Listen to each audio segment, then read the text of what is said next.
Bismillahirrahmanirrahim.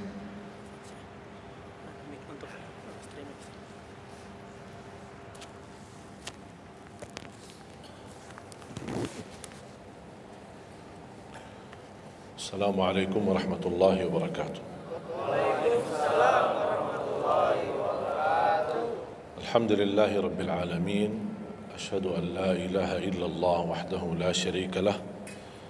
ولي الصالحين وأشهد أن سيدنا ونبينا محمدا عبده ورسوله الصادق الأمين. اللهم صل وسلم وبارك على سيدنا محمد وعلى آله وصحبه ومن تبعهم بإحسان إلى يوم الدين. سبحانك لا علم لنا إلا ما علمتنا إنك أنت العليم الحكيم. Para hadirin kaum muslimin muslimat, mukminin mukminat, semoga senantiasa dimuliakan dan diberkahi Allah Subhanahu wa taala. Dalam kesempatan yang singkat ini, saya ingin mengingatkan beberapa amalan. Menurut saya amalan ini rata-rata sudah ditahu oleh orang dan hafal. Tapi cukup banyak yang melalaikan, tidak menyadari amalan yang sederhana ini dianugerahkan oleh Allah dengan pahala yang amat-amat besar. Yang pertama, bacaan Al-Quran. Banyak orang yang malas membaca karena tidak bisa baca, atau alasan tidak mengerti artinya. Daripada saya baca tak faham artinya, mendingan tak usah baca. Itu bisikan syaitan. Yang membisiki seperti ini adalah syaitan. Buat apa kamu baca? Kan kamu tak faham. Mendingan tak usah baca, supaya kita meninggalkan bacaan Al-Quran. Sedangkan dijanjikan oleh Allah SWT dan juga Rasulullah SAW, setiap satu huruf 10 kebaikan, bukan setiap amal. Semua hitungannya dengan amal. Salat 5 waktu dapat pahala 50, salat duha dapat pahalanya, salat qiyamul lail ada pahalanya, sunnah fajar sebelum azan, sudah azan sebelum salat, itu pahalanya sama dengan dunia dan seisinya, seluas dunia dan seisinya. Ini sunnahnya. Kira-kira gimana yang wajib? Rasulullah SAW bersabda di hadis yang sahih, la aqulu alif lam mim harf, walakin alifun harf wa lamun harf wa mimun harf. Alif lam mim bukan satu huruf, tapi alif satu huruf, lam satu huruf, mim satu huruf. Cuba kalau kita baca setiap hari satu halaman saja, berapa kita mendapatkan nilai pahala? Hitung, silakan. Bawa kalkulatornya dan hitung sendiri. Tak ada yang sia-sia di sisi Allah. Membaca Al-Quran walaupun tidak memahami isinya, tetap terhitung setiap satu huruf 10 kebaikan. Berarti anda tidak sia-sia membaca Al-Quran walaupun tidak faham. Ada orang membaca tapi berbata-bata. Dia merasa salah bacaannya, keliru. Dia sudah berusaha belajar tapi itu kemampuannya. Didatangi syaitan, dibisikin, salah mulu bacaan kamu, tak benar bacaan kamu, wakaf tidak ada benar, panjang pendeknya tak benar, apalagi hukum tajwid tak benar. Bisa keliru, bisa dosa. Astagfirullah, dosa ya. Udah, terima kasih syaitan. Malah dia terima kasih lagi sama syaitan.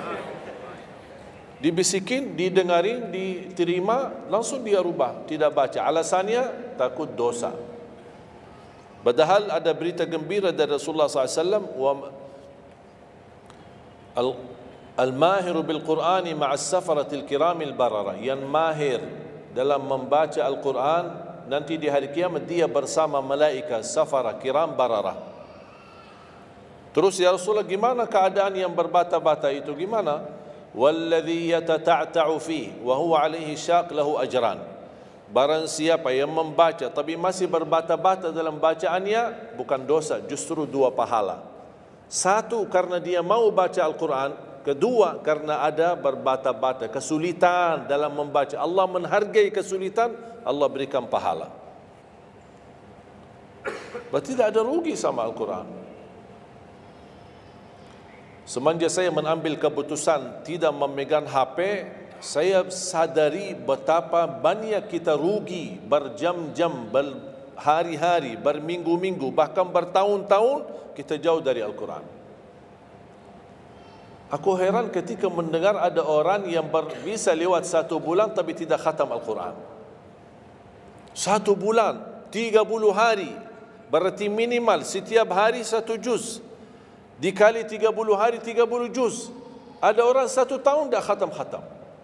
Syukur kalau khatam di bulan suci Ramadan 1 kali. Habis Ramadan dia tutup Al-Quran. Mohon maaf, ketemu lagi di tahun depan pas Ramadan lagi. Ini keadaan kita. Makanya orang berkata, negeri kita bermasalah terus, negeri kita politiknya begini, negeri kita selalu ada ini.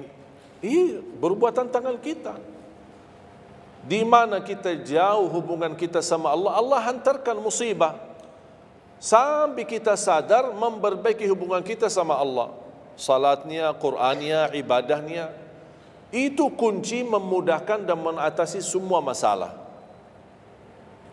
Silahkan rubahkan pemimpinnya berkali-kali, rubahkan aturan negaranya berkali-kali, tidak akan bisa terjadi kebaikan kecuali hubungan kita dari Allah Subhanahu wa taala. Semakin baik hubungan kita, semakin dekat Allah yang urus. Tapi kalau kita mengurus sendiri dan kita jauh dari Allah, ya silakan. Kata Allah, silakan. Wakaltuhu ila nafsi. Aku tinggalkan dia untuk dirinya sendiri.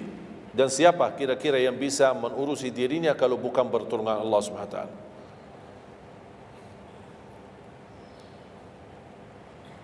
Jangankan bisa khatam Al-Quran dalam 30 hari, jangan 1 juz dalam 1 hari, 30 hari bisa dikhatam dalam waktu 10 jam. Saya pernah tes, menghitungkan waktu, bawa alarm, membaca dari subuh sampai zuhur. Tiba waktu zuhur, saya stop alarmnya, saya lanjut lagi habis zuhur. Sampai asar, lanjut lagi habis asar, lanjut sampai maghrib. Berapa saya habis khatam 30 juz? Bagi orang yang lancar bacaannya, tidak berbata-bata, bacaannya lancar, hurufnya jelas, tajwidnya bagus, tidak terlalu cepat, standar, sebagaimana bacaan tadi salat Isya, itu namanya standar, hadar, tapi disempurnakan tajwid, tidak boleh cepat dan tidak boleh terlalu lambat. 10 jam mampu khatam 30 juz. Saya punya teman sekolah di Madinah, dia berhasil khatam 30 juz dalam waktu 7 jam 49 menit. Makanya aku heran kalau ada orang berkata 1 bulan, ya mana bisa ya? Tahu enggak apa yang membuat masalah kita kenapa tidak bisa khatam Al-Quran? Karena suka lihat halaman belakang. Begitu buka baru mulai Al-Baqarah, Alif Lam Mim Dzalikal, buka terus halamannya. Sambil baca kita buka 600 sekian, kapan habisnya? Hudan lil muttaqin, sadaqallahul azim. Sudah langsung sadaqah karena sudah merasa berat. Dia menghitung halaman belakang sedangkan dia baru aja mulai 1 ayat. Dia langsung sadaqallahul azim. Syaitan tidak mungkin dan tidak senang melihat kita sering membaca Al-Quran.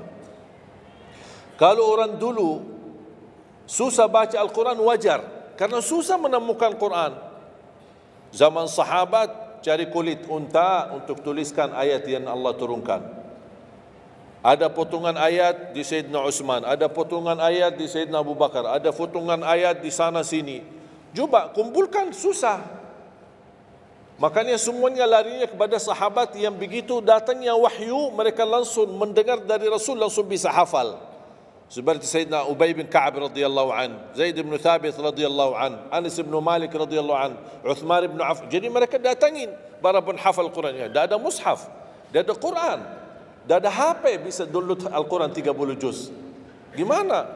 Tapi mereka tidak pernah tinggalkan Al-Quran. Bahkan ada di antara sahabat yang setiap malam tahajudnya khatam 30 juz dalam satu tahajud. Cuba bayangkan, kira-kira alasan kita apa? Quran sudah di mana-mana, dan segala terjemahan, warna-warni, tajwid, semua ada. Yang bagus, yang besar. Maaf, mata saya. Ada yang besar, ada segede meja ini, ada. Susah menemukan. Alhamdulillah HP bisa sekarang isinya 30 juz, bisa dibawa kemana-mana. Tak usah pusing mencari Al-Quran. Semua kemudahan. Semestinya kita mampu mengalahkan sahabat Rasul, karena kita semua fasilitas ada. Apa yang kita mau bilang sama Allah? Ada seorang, mungkin Bapak Ibu pernah nonton di acara Hafiz Indonesia, namanya Kaila, buta. Dia setiap hari, saya tanya, kamu berapa murajaah bacaan Quran setiap hari? 5-7 juz. Buta.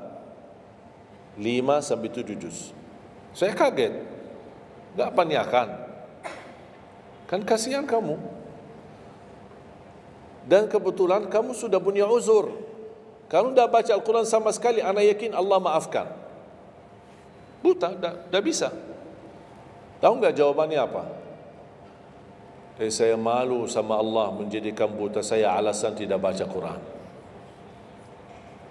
Ini anak usia 7 tahun. Malu sama Allah menjadikan buta, padahal ini ujian. Butanya dari Allah, bukan dari dirinya. Tapi dia malu menjadikan buta itu alasan tidak baca Quran. Pertanyaan saya, alasan antum apa? Apa alasan? Sibuk. Belum ada waktu. Ya, saya maklum, belum ada waktu. Memang dunia ini bikin stres. Makanya tidak ada waktu. Saya nasihatkan mulai hari ini, jangan kasih Al-Quran sisa waktumu. Dalam istilah, kalau ada sisa waktu, insya Allah saya baca Quran. Kalau itu niatnya, tidak bakalan.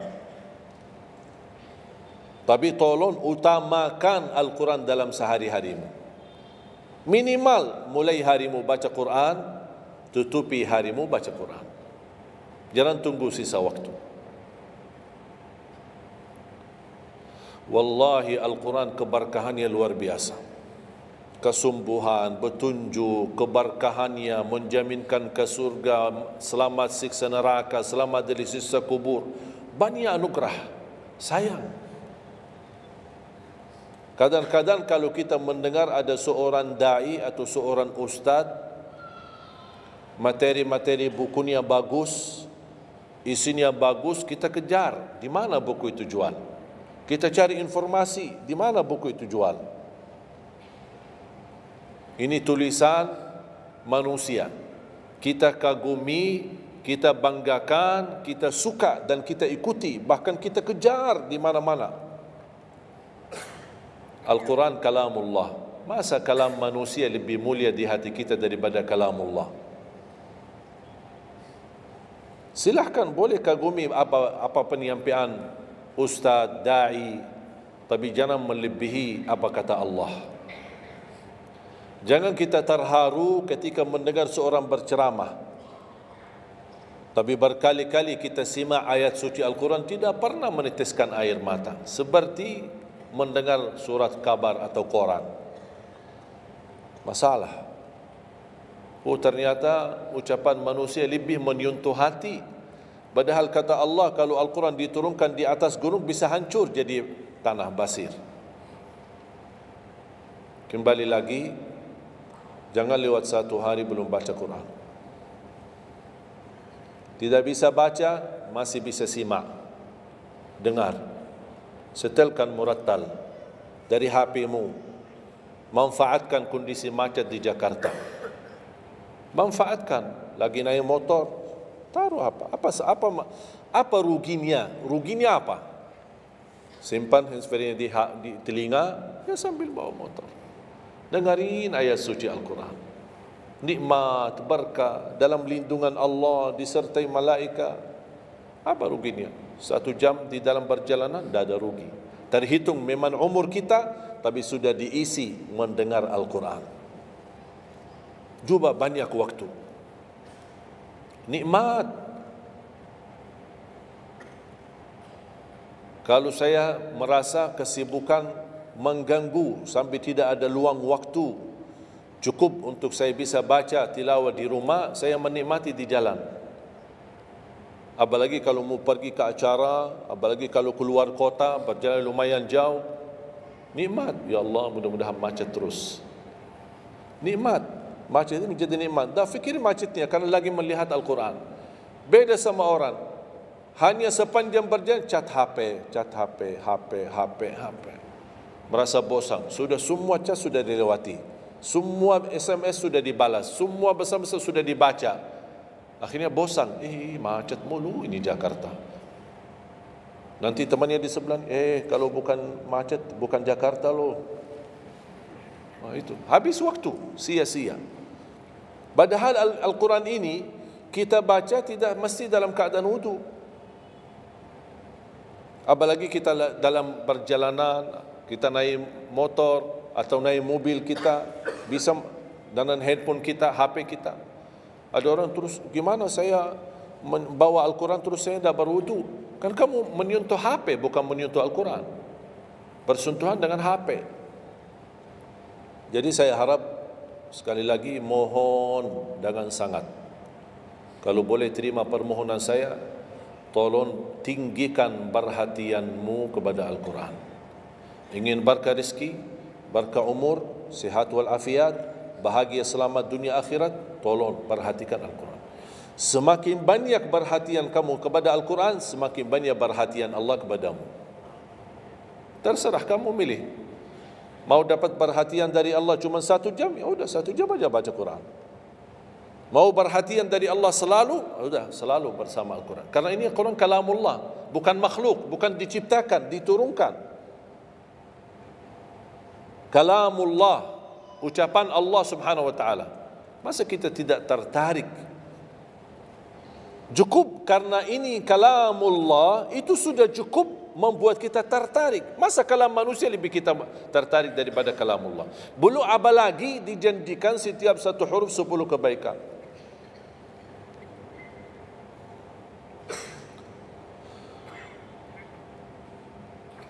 Kira-kira siap? Minimal mulai harimu baca Quran, tutupi harimu baca Quran. Habis bangun, sebelum beraktivitas baca. Baca apa? Bebas. Boleh enggak saya baca sambil khatam tapi saya tidak faham isinya? Boleh. Tetap dapat pahala setiap satu huruf 10 kebaikan. Baca sampai mempelajari isi maknanya, memahami maknanya, lebih besar lagi pahalanya. Membaca, memahami, menhayati lagi, lebih besar lagi pahalanya. Membaca, memahami, menhayati, menamalkan, lebih besar lagi. Kalau tidak bisa meraih semua pahala itu, ya paling minimal pahala bacaan.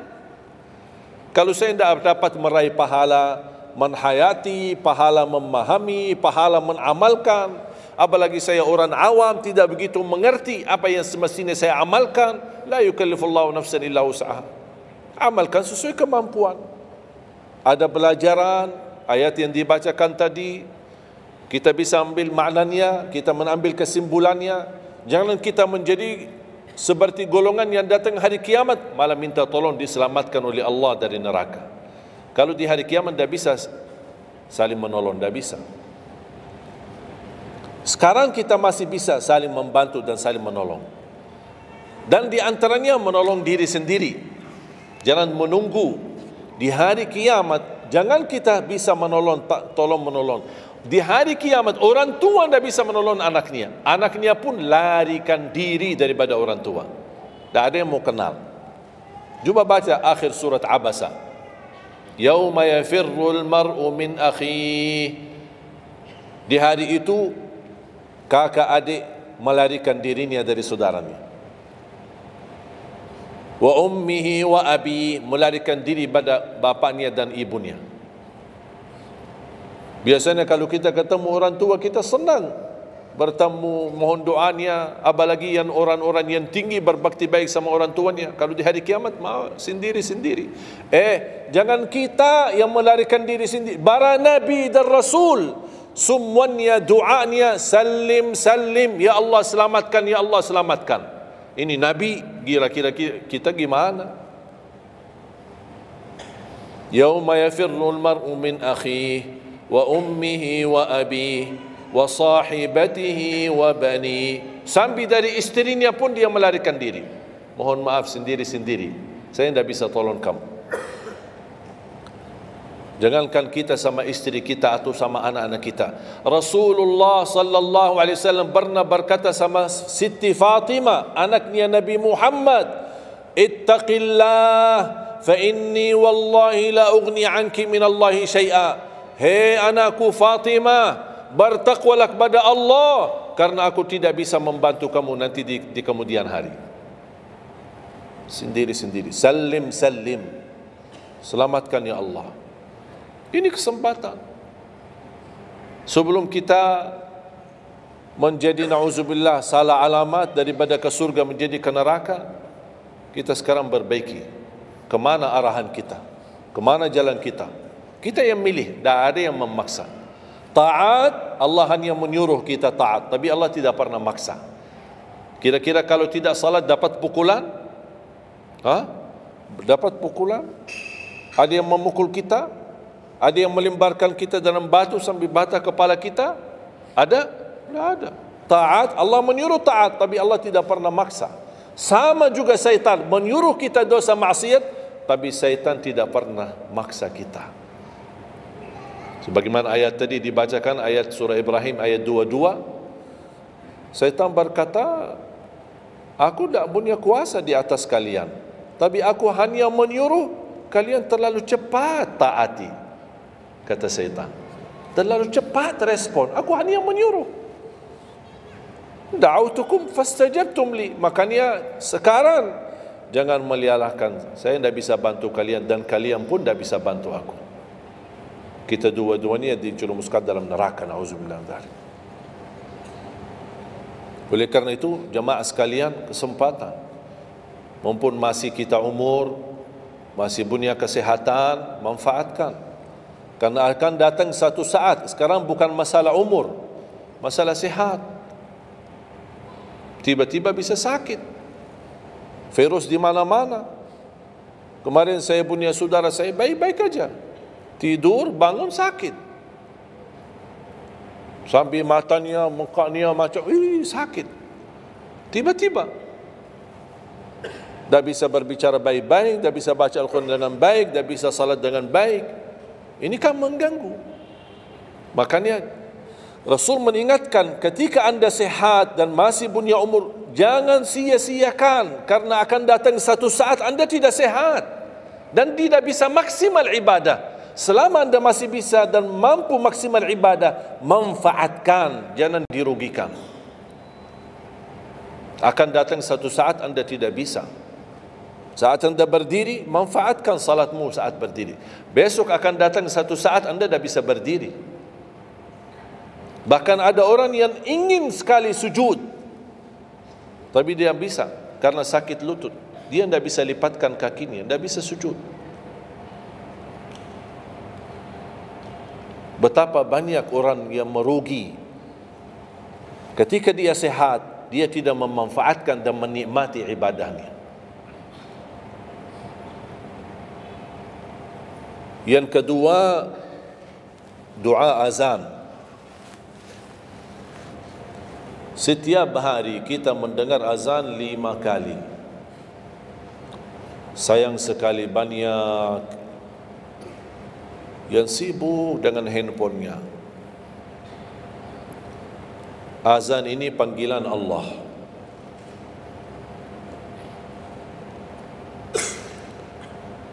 Barang siapa, kata Rasulullah SAW, mengikuti perkataan muazzin.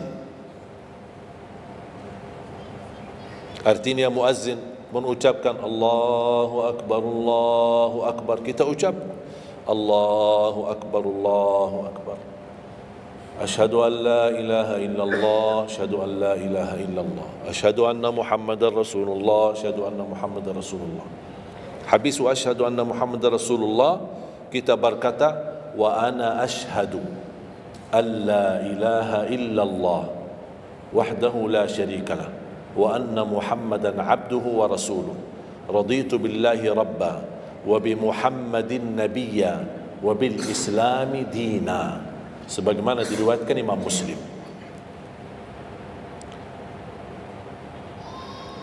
Hayya 'alas salah, kita jawab la haula wala quwwata illa billah.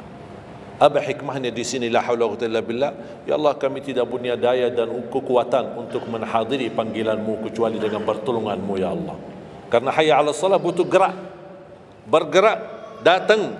Hayya 'alas salah, panggilan, hey, mari salat. Ya Allah, la haula wala quwwata illa billah. Ya Allah, kami tidak punya kemampuan menghadapi godaan dunia, menghadapi hawa nafsunya, menghadapi malas kecuali dengan kekuatan-Mu ya Allah. La haula wala quwwata illa billah. Meraih kemenangan, meraih kemuliaan, hayya 'alal falah. Ya Allah, kami tidak mampu meraih kemuliaan itu kecuali dengan kekuatan dan izin-Mu ya Allah. Allahu Akbar, kita ucapkan Allahu Akbar. La ilaha illallah, kita ucapkan la ilaha illallah. Habis itu apa? Apa kata Rasulullah SAW di hadis yang diriwayatkan Imam Bukhari? Thumma salla alayya, selepas itu dia bersalawat kepada Nabi Muhammad. Allahumma salli ala Muhammad wa ala ali Muhammad. Bagi Sayyiduna boleh, tidak bagi Sayyiduna boleh. Selepas itu doa, Allahumma rabb hadhihi ad-da'wati at-tammah was-salati al-qa'imah ati Muhammadan al-wasilata wal-fadilah wab'athhu maqaman mahmudan alladhi wa'adta. Ini ucapan yang saya sampaikan di Sahih Bukhari. Ada riwayat-riwayat yang lain, Allahumma rabb hadhihi ad-da'wati at-tammah was-salati al-qa'imah ati sayyidina Muhammadan al-wasilata wal-fadilata wad-darajata al-'aliyata ar-rafi'ata min al-jannah wab'athhu maqaman mahmudan alladhi wa'adta innaka la tukhliful mi'ad. Innaka la tukhliful mi'ad. Tambahannya diriwayat Imam An-Nasai dan semuanya sahih. Mau milih mana yang anda hafal, mana anda biasakan, silakan. Mau ambil hadis yang diriwayatkan Imam Bukhari boleh, mau ambil yang diriwayat Imam Nasai boleh. Asal jangan sampai begitu dengar azan tidak mengikuti muazzin dan sia-siakan doa itu. Padahal doa sederhana. Siapa yang tidak hafal? Setiap ditayangkan azan di TV selalu dibacakan Allahumma rabb hadhihi ad-da'wati at-tammah was-salatil qa'imah. Saya pernah tanya guru saya, seandainya ketika saya mendengar azan tapi terlalai dengan kesibukan atau telefon mendadak atau apalah urusan, baru saya menyadari ketika muazzin sampai ke hayya 'alas salah, saya belum mengikuti dari awal. Gimana caranya biar saya tidak rugi dalam pahala? Kata guru saya, ulang sendiri dari awal. Allahu Akbar, Allahu Akbar, Allahu Akbar, Allahu Akbar. Asyhadu an la ilaha illallah, asyhadu an la ilaha illallah, asyhadu anna Muhammadar Rasulullah. Sampai mendapat mengikuti muazzin dalam sisa azannya. Begitu selesai baca doa yang saya tadi sampaikan. Apa kata Rasulullah? Barang siapa yang mengamalkan ini, faqad hullat lahu syafa'ati yaumal qiyamah, dijamin dapat syafaatku. 5 kali kesempatan tertulis nama kita, jaminan dapat syafaat Nabi Muhammad, tapi kita sia-siakan. Siapa yang tidak mau syafaat Nabi Muhammad? Ini kesempatan. Jangan tunggu hari kiamat baru saya minta, ya Rasulullah tolong syafaatkan. Ini Rasul sudah menawarkan ini sekarang. Mau enggak dapat syafaatku? Ikuti muazzin dan baca doa azan, kemudian dapat syafaatku. Berapa minit? Tak sampai 2 minit. Ikuti muazzin, selesai azan, doanya tak sampai 2 minit.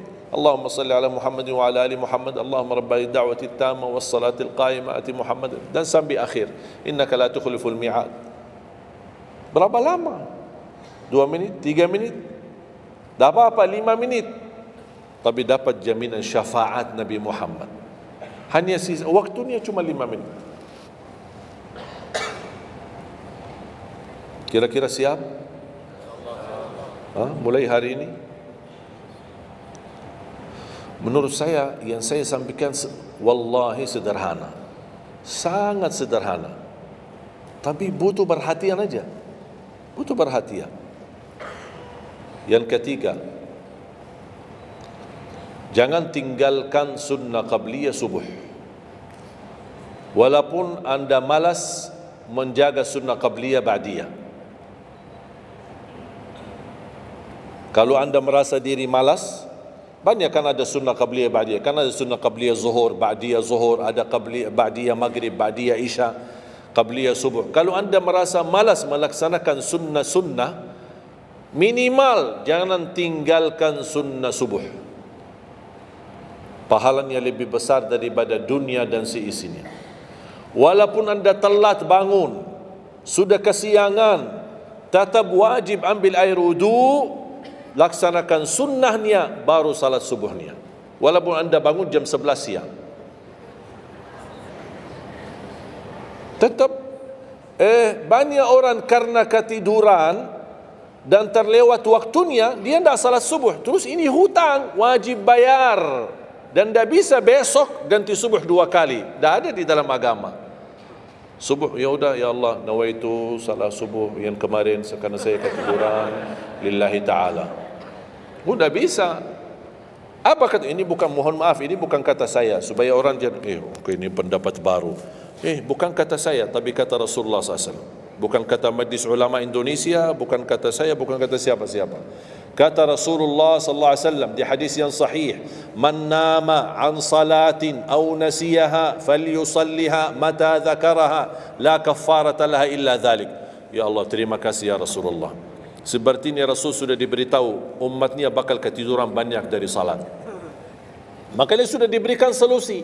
Seandainya ketiduran, ini juga kata Rasulullah, man nama an salatin, silahkan nanti anda pas pulang buka di Google, biar lihat sanad hadisnya ni. Oh, Syekh Ali kau bawain hadis yang dah benar ni. Silahkan. Tahu, kenal enggak Syekh Google? Syekh Google kenal? InsyaAllah semua ilmu dia tahu. Tinggal masukin aja. Barang siapa yang ketiduran dari salat, hadis. Terus klik, dia keluar. Semua dasarnya apa dijelaskan. Semua. Mu bahasa Arab ada, mu bahasa Indonesia ada, mu bahasa Inggris pun ada. Syekh Google hebat. Man nama an salatin aw nasiyaha falyusalliha mata dzakaraha la kafarata lahu illa dzalik. Barang siapa yang ketiduran, coba ketiduran. Tidur menurut ulama dianggap uzur. Pernah istri saya ketika saya keluar kota, dia hubungi dan dia bangun kesiangan, kira-kira jam 8. Dia telepon dengan nangis-nangis. Kenapa nangis? Sakit? Enggak, ketiduran tadi subuh. Ya udah, ambil air wudu, salat subuh. Rasulullah aja pernah ketiduran dari salat subuh. Yang tidak boleh, jangan terlalu sering. Kalau sekali-kali karena sakit, terlalu lelah, capek, Allah maklumlah kita manusia lemah. Tapi jangan setiap hari ketiduran. Ya Allah, maaf ketiduran ya. Kira-kira di jam kantor, kalau setiap hari kita telat, alasannya, ya maaf bos, ketiduran. Besok lagi alasan yang sama, maaf ketiduran. Besok lagi alasan yang sama. Kira-kira gimana? Dipecat enggak? Dipecat. Malu kita, sama manusia aja tak berani kita dengan alasan yang sama, kita selalu itu aja. Masa sama Allah kita berani? Sekali-kali boleh uzur. Capek, sakit, sekali-kali, tapi jangan terlalu sering. Ketika kita bangun jam berapapun wajib laksanakan, karena kata Rasulullah tidak ada kafarah yang lain. Tidak ada kata ganti dengan uang atau ganti dengan sedekah atau ganti dengan, tidak bisa. Tunaikan. Falyusalliha, kata Rasulullah, falyusalliha, segerakan salat itu jam berapapun, walaupun kesiangan.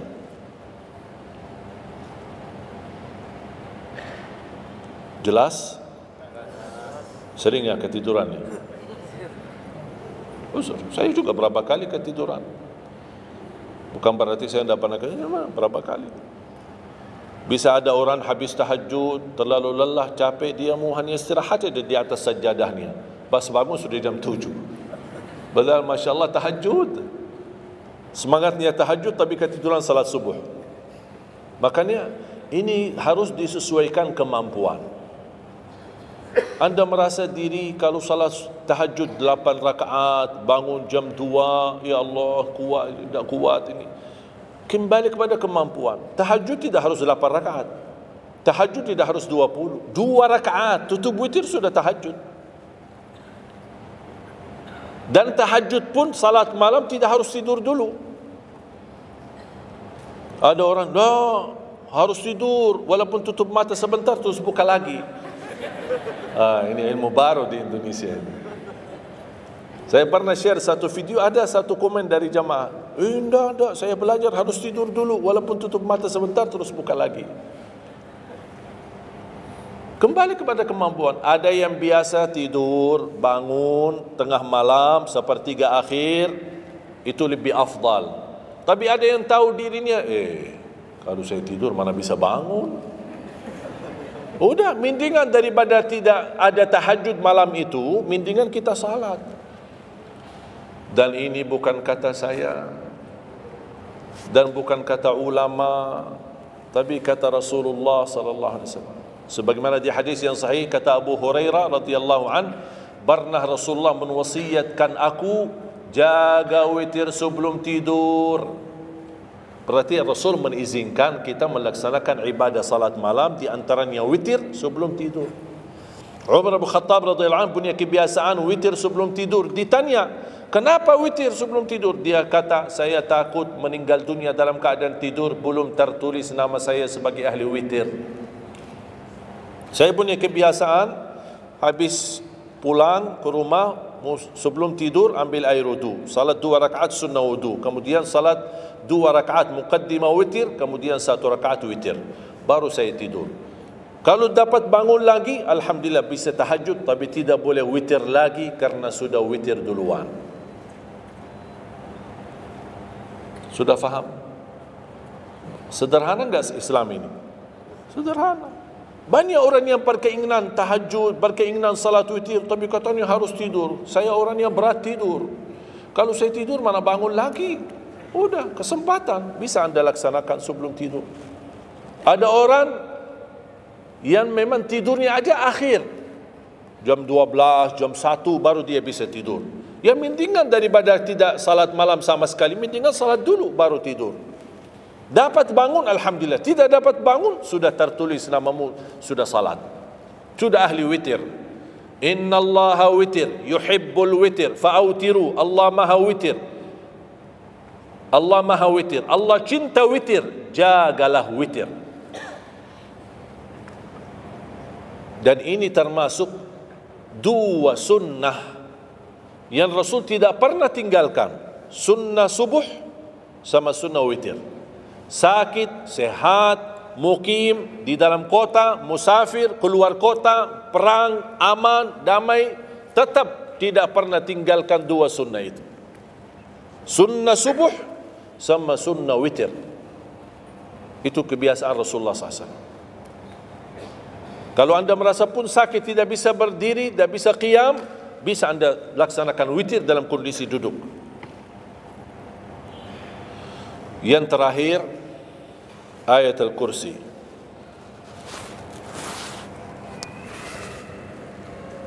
Jangan tinggalkan ayat al-kursi lepas salat.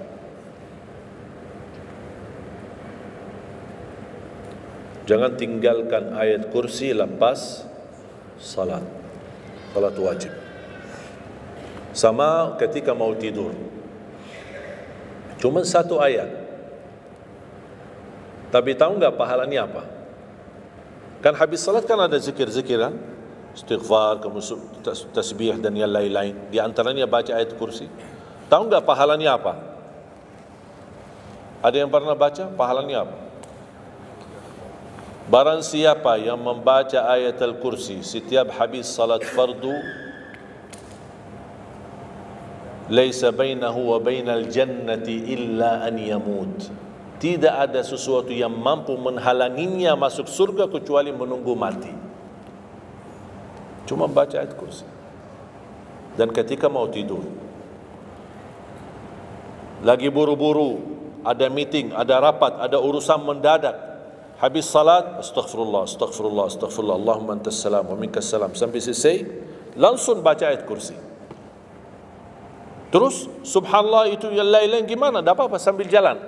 Naik motor, subhanallah, subhanallah, subhanallah, subhanallah, sambil jalan. Subhanallah ada riwayat 33, ada riwayat 25, ada riwayat 10, minimal 10. Subhanallah 10 kali, alhamdulillah 10 kali, Allahu Akbar 10 kali. Itu yang paling sederhana.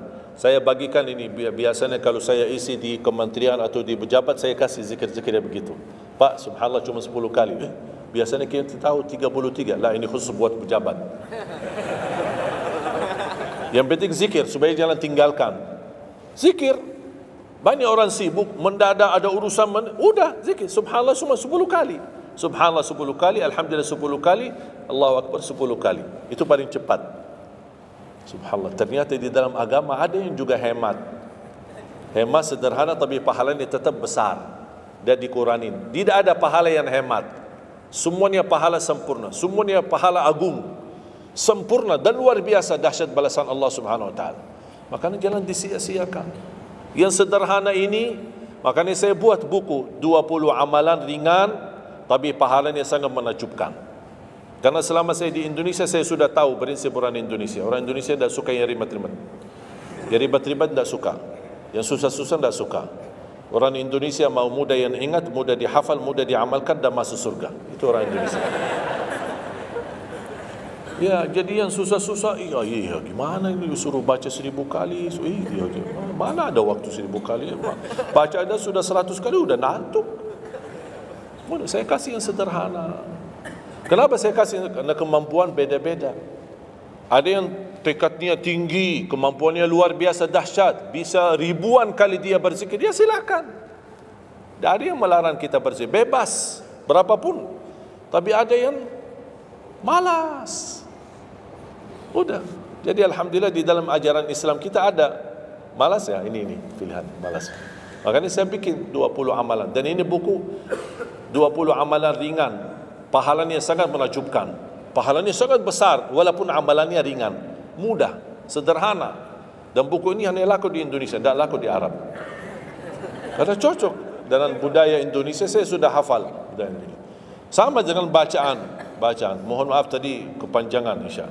Pas begitu saya ingat merindukan kota Madinah, suasana Madinah. Pas di rakaat yang kedua, ya Allah ini, saya di Indonesia ini. Makanya saya tidak jadi panjang rakaat kedua, biar lebih cepat. Karena memang budaya ini tidak bisa panjang-panjang, lama-lama tidak bisa. Kalau kulhu bisa dibagi 2, terima kasih. Kita lihat tarawih kan salah satu contoh tarawih. Walaupun 23 rakaat jumlahnya banyak, tapi ayatnya pendek. Al-hakum qulhu, al-asr qulhu, al-humazah qulhu, itu ya kan. Ini budaya. Kita kan hormati budaya, harus belajar. Walaupun ada sekarang ada beberapa masjid yang panjang, ya nanti balik kepada kemampuan, tapi tidak boleh saling menyalahkan. Ada orang yang suka, enggak, saya mau yang qulhu qul. Ya udah sana, masih qulhu di sana, masih kita beda. Yang penting kita bisa jaga salat. Dan yang terpenting dalam salatnya adalah yang terjaga kekhusyuan. Bukan masalah jumlahnya, bukan masalah kepanjangannya, tapi kekhusyuan. Tumaknina, karena tumaknina rukun dalam ibadah salat. Sama seperti rukun qiyam, rukun baca al-fatihah. Tumaknina. Apa itu tumaknina? Ketenangan dalam salat. Bacaannya tenang, gerakannya tenang. Bukan kejar-kejaran. Imamnya baru baca al-fatihah, sudah amin. Imam makmum belum selesaikan ini, terus dikejar imam. Imam Allahu Akbar, sami Allahu bihamdihi, Allahu Akbar, Allahu Akbar, Allahu Akbar. Imam makmum jadi kasihan. Kejar. Dia tidak bisa baca. Makmum, wallahi makmum tidak bisa baca apa-apa. Hanya fokusnya bisa kejar imam. Yang penting jangan sampai tertinggal imam. Yang saya fikirkan, kasihan yang tua-tua, bapak-bapak. Gimana yang bapak-bapak? Kalau yang muda-muda masih bisa kejar imam, terus yang bapak-bapak gimana? Setiap gerakannya batuk 10 kali. Rukuk batuk lagi, sujud batuk lagi. Karena pelan-pelan gerakannya.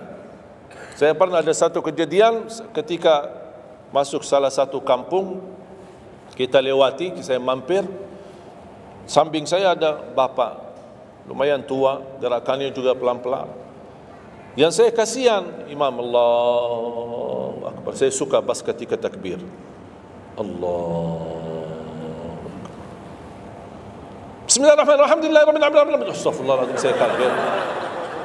Barusan enak, takbirnya enak kok. Bacanya kenapa enggak? Ini pelan-pelan aja. Santai aja, santai. Walaupun baca satu ayat dua enggak, bukan masalah berapa banyak bacaannya. Yang penting kekhusyuan, tumakninah, karena rukun tumakninah. Allahu Akbar, sami Allahu liman hamidah. Saya lihat bapak ini yang sebelah saya. Saya masih bisa kejar imam. Bapak ini enggak kejar-kejar. Imam sudah rukuk, bapa belum rukuk. Begitu imam sami Allahu liman hamidah, bapa nak jadi rukuk, dia ikut sami Allahu liman hamidah. Astaghfirullahalazim. Bas sujud, kita sudah sujud 2 kali, bapa kan pelan-pelan sambil batuk. Terus dia turun sujud. Pas dalam kondisi sujud, kita sudah berdiri, bapa kan baru dia turun, dia berdiri lagi. Astaghfirullahalazim. Pas di rakaat yang kedua, saya megang tangannya, Pak, kita pulang aja deh. Biar bapak salat di rumah. Kasihan bapak tidak bisa salat, tidak bisa rukun, tidak bisa sujud, tidak bisa apa-apa. Makanya, tumakninah bukan wajib, bukan sunnah, tapi rukun dalam salat. Dan tidak sah, walaupun salat sunnah, tidak sah salatnya seorang kalau dia tidak membawa tumakninah. Tidak sah. Disyiarkan, disharekan, diviralkan, dia bilang ada 23 rakaat 7 minit. Menurut saya tidak usah panjang lebar dibahas. Tidak sah, sudah selesai. Karena meninggalkan, sama dengan orang salat tapi tidak baca Al-Fatihah. Kira-kira sah tidak? Tidak sah. Gimana kira-kira bacaan Al-Fatihah? Oleh karena itu jemaah sekalian, mari kita sama-sama. Apalagi tidak lama lagi kita menyambut bulan suci Ramadan. Saya harap kita mencintai budaya kita, mencintai negeri kita, tapi harus hal yang perlu diluruskan, harus diluruskan. Apalagi yang terkait ibadah salat, tarawih. Tidak masalah masjid 11 rakaat, ada masjid 23 rakaat, jangan ribut. Tidak masalah. Yang mau 11 silahkan, yang mau 23 silahkan. Yang penting kita bisa melaksanakan salat dengan baik. Apalagi alhamdulillah sudah sekarang muncul banyak para imam-imam, pemuda-pemuda yang bacaannya merdu, yang bacaannya indah. Kita bisa menikmati suasana bulan suci Ramadan. Bacaannya tidak mesti panjang-panjang. Walaupun rata-rata di Indonesia jarang kita menemukan masjid yang khatam. Dulu saya ingat waktu saya masih di Lombok, kita ingat salat tarawih khatam 30 juz dan salat tahajud 10 malam terakhir khatam lagi 30 juz. 2 kali kita khatam dalam 1 bulan Ramadan. Tapi ini karena permintaan dari lingkungan dan jamaah. Kalau tidak ada permintaan susah. Apalagi orang baru datang, saya sering memperhatikan orang baru datang kayaknya salah masuk masjid. Pas begitu melihat imamnya kepanjangan, ini masjid apaan ini, mundur ke belakang. Pernah saya pas ketika lihat ada makmum mundur, saya baru masuk. Bapak mau kemana? Mau ambil wudu lagi. Pas habis salat saya tarik kanan kiri, tidak ada. Ternyata ambil wudu di rumahnya. Jadi karena tidak semua bisa, makanya tidak boleh kita saling menyalahkan, tapi kita harus saling mengingatkan. Saling mengingatkan. Mari kita sama-sama menjaga ibadah yang benar. Mari kita sama-sama menjaga ibadah yang khusyuk, ibadah yang tumakninah. Mudah-mudahan amalan-amalan yang saya sampaikan tadi, mudah-mudahan bisa diingat, bisa dihafal dan mudah diamalkan. Masih ingat kan? Atau perlu saya ulang? Amalan pertama, Quran. Minimal mulai harimu baca Quran, tutupi harimu baca Quran. Yang kedua, ikuti muazzin. sama juga disertai doa azan karena jaminan dapat syafaat Nabi Muhammad SAW. Yang ketiga, jangan tinggalkan qabliyah subuh sesudah azan. Walaupun anda bangun telat, melaksanakan salat subuhnya tetap didahulukan dengan salat sunnahnya. Terus yang keempat, witir. Witir, jangan lewat satu malam belum witir. Walaupun anda bisa laksanakan witir habis salat sunnah ba'diyah isya atau sebelum tidur anda di rumah bisa laksanakan witirnya. Terus yang kelima, yang keenam, ayat kursi setiap habis salat fardu. Mudah-mudahan insyaAllah amalan ini yang sederhana mudah-mudahan bisa kita jaga. Walaupun sederhana, tapi saya yakin akan membantu menjadikan banyak perubahan dalam kehidupan kita. Akan bertambah keberkahan, ketenangan. Kita akan merasa jauh lebih sejuk, bahkan jauh lebih nikmat untuk kita beribadah. Baru saya ingat satu hal, sedekah. Kalau bisa, sedekah subuh. Pengalaman saya, dari semua pelajaran yang saya pelajari, saya menemukan sedekah semua waktu baik. Jumat, waktu majlis ilmu, habis majlis ilmu, semua sedekah itu baik. Tapi saya menemukan sedekah subuh itu yang paling baik, yang paling dahsyat, yang paling cepat terkabul hajat kita. Kenapa sedekah subuh dahsyat? Karena setiap waktu subuh Allah turunkan malaikat, tugasnya cuma satu, mendoakan orang yang berinfak di subuh hari. Tidak usah payah dan susah cari orang miskin subuh hari. Mulai malam ini anda sediakan kotak amal dalam rumahmu, atau anda bisa pinjam seperti kotak amal ini Darut Tauhid ya, ini bisa anda pinjam atau minta sama Darut Tauhid. Anda bisa simpan di rumah. Setiap habis subuh sebelum beraktivitas isi sedekah. Yang lebih dahsyat lagi, sedekah yang disertai doa. Karena wallahi terjamin doamu terkabul dengan wasilah sedekah subuh. Sakit, ya Allah, aku mohon dengan berkat sedekah ini sembuhkan penyakitku. Kalau orang tua yang sakit, doakan orang tua. Ya Allah, dengan berkat sedekah subuh ini sembuhkan orang tua saya. Mencari jodoh, mencari kerjaan, apapun masalah yang anda hadapi, masalah hutang, masalah apapun.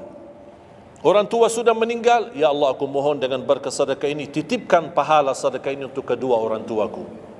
Apa saja, mau hafal Al-Quran, tapi kalau boleh saya usulkan, satu kali sedekah fokus satu hajat. Jangan sedekahnya koin tapi doanya sampai terbit matahari. Malu sama Allah. Kelamaan doanya, sampai malaikat tulis doanya, kelamaan. Banyak sekali doa. Satu kali doa, satu kali hajat, satu kali sedekah. Sesuaikan. Bukan Allah tidak bisa, Allah maha bisa menolong kita, tapi kita malu. Masa kita sedekah begitu saja, tapi kita minta panjang lebar. Ya, tolong disesuaikan. Tapi rutin, wallahi dahsyat. Antum insyaAllah akan merasakan sedekah subuh, subhanallah. Setiap jamaah yang saya sampaikan, termasuk ada keluarga yang sudah lama menikah, tidak punya keturunan, saya memberikan amalan ini. Suami istri masing-masing mengamalkan. Isi sedekahnya, ya Allah aku mohon dengan berkat sedekah ini karunialah kepada kami keturunan. 17 tahun mereka tidak punya keturunan. Alhamdulillah 6 bulan kemudian saya dapat berita gembira dari mereka, kabar baik, alhamdulillah istrinya positif hamil. Sedekah subuh luar biasa dahsyatnya. Sedikit tapi rutin. Sampai insya-Allah kita dipanggil oleh Allah, mudah-mudahan dalam keadaan husnul khatimah. اللهم اغفر لنا ولوالدينا ولجميع المسلمين والمسلمات والمؤمنين والمؤمنات الأحياء منهم والأموات. Allahumma ya Allah, jadikan pertemuan ini membawa berkah bagi kami. Jadikan sisa umur kami lebih baik daripada yang sudah lalu. Jadikan segala perjuangan kami, sedekah kami, infak kami, amalan salih kami menjadi pahala besar di sisi-Mu ya Allah. Menjadikan membawa syafaat bagi kami di hadapan-Mu hari kiamat. Akhiri hayat kami dengan husnul khatimah. Ampuni dosa kami, ampuni kedua orang tua kami. Ya Allah, aku mohon untuk semua jemaah yang hadir, selepas majlis ini masing-masing pulang sudah diampuni segala dosanya, disucikan hatinya, dibersihkan jiwanya, diselamatkan setiap langkah-langkahnya. Jadikan kami semua penghafal Al-Quran, berakhlak akhlakul Quran, menjadi ahlul Quran, pencinta Al-Quran, dan di hari kiamat mendapatkan syafaatnya Al-Quran. Birahmatika ya arhamar rahimin. Rabbana atina fid dunya hasanah wa fil akhirati hasanah wa qina adzaban nar. Wa sallallahu ala sayyidina nabiyina Muhammad wa ala alihi wa sahbihi baraka wasallam. Walhamdulillahi rabbil alamin. Akhirul kalam, subhanakallahumma bihamdika asyhadu an la ilaha illa anta astaghfiruka wa atubu ilaik. Wassalamualaikum warahmatullahi wabarakatuh.